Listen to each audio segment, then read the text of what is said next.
All right, so Ricky just took it down at the Cascade Challenge, and he has claimed that he is in full form. He's back, ready as ever. Let's talk about if I actually think that is true.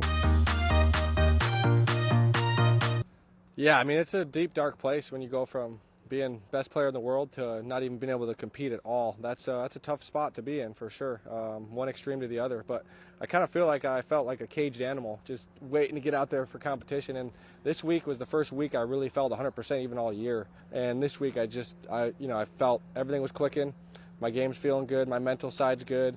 And there's just no ailments. So right at the bat, it is definitely clear that he's throwing confident shots. Throw that overstable disc as hard as you can and get it right up to the basket. He did that so many times this weekend, and it is clear that he is throwing great shots. His putting is also phenomenal, at least for Circle 2 that is, because he is ranked second on UDisc for C2 putting. And while his Circle 1 may not be elite levels yet, I think he can definitely get there. But the real issue I see is longevity. There is so many facets to being a pro player, and if you are in Ricky's spot where you are coming back from a deficit, having not played many tournaments at all this year, and the majority of the events that he has played has been Silver Series, so you do get that weekend field, so we really don't know his full potential in comparison to the full field yet. But with that said, nearly every event he's played in this year has been a top 10 finish, besides Beaver State Fling, which was an 11th place. And obviously, if you can get a win anytime on tour, even if it is a Silver Series, then that is still an impressive feat. And so basically, I have to say that looking at Ricky's play, there's nothing wrong with it. Honestly, I don't think there's anything that has really fundamentally changed about his game so far. If anything, he's actually gotten more tenacious, I would say. He is throwing with a lot more power and spin on his putts, and that generally goes to show that he has more emotion in these tournaments, which would lead to better performances, I would say, because if you're playing just a very timid golf, that does not seem to be a winning strategy. And a good reference for that would be KJ in the final round of LVC. He had a good, strong lead, but just played timid in the back nine and lost it due to Calvin destroying. So especially in these times where every pro is just playing phenomenal disc golf, being an elite pro does not guarantee you a win. You have to be amazing on each round and not give up any stupid strokes. And more than that, you have to fight for your birdies by getting some insane Circle 2 putts, which I think Ricky is phenomenal at. But apart from his game being great, I think there's definitely an issue with longevity, because he has not proven himself to be an elite level player on tour yet for the 2023 season. But there is definitely a great time to show it, and that would be this June part of the season, where there are 4 Elite Series events that will be fully stacked with basically every top tier pro. And if he is truly back, then he will be showing himself in each event, getting a top 5 finish, if not better. I think there's an increasingly high probability that he does get some kind of re-injury or a Lyme flare by playing so much, potentially getting a re-injury on his wrist, and maybe doing too much too fast. With that said though, I do think Ricky is one of the most phenomenal athletes on tour, so if there was anybody to do it, it would be him. And with his Lyme flare-ups, he has had so much more focus on health and nutrition. He's really given himself the best chances to have a smooth recovery and really allowing himself to heal. And I definitely think if this was a couple years back, the Ricky of old would have actually persevered through these and definitely gotten a lot worse, both in play and in his overall health. But seeing that he is a lot more conscious about what is going on in his body, definitely has a lot more good things going for him than negative. So basically, I would have to say, for Ricky to fully claim that he is back, like he is saying, then I think he has to get at least one win in the next month. And because he's currently sitting in 39th place on the tour, which is just not elite levels by any means, and especially not for Ricky standards when you have 5 Tour Series wins last year. And one last thing I wanted to say is,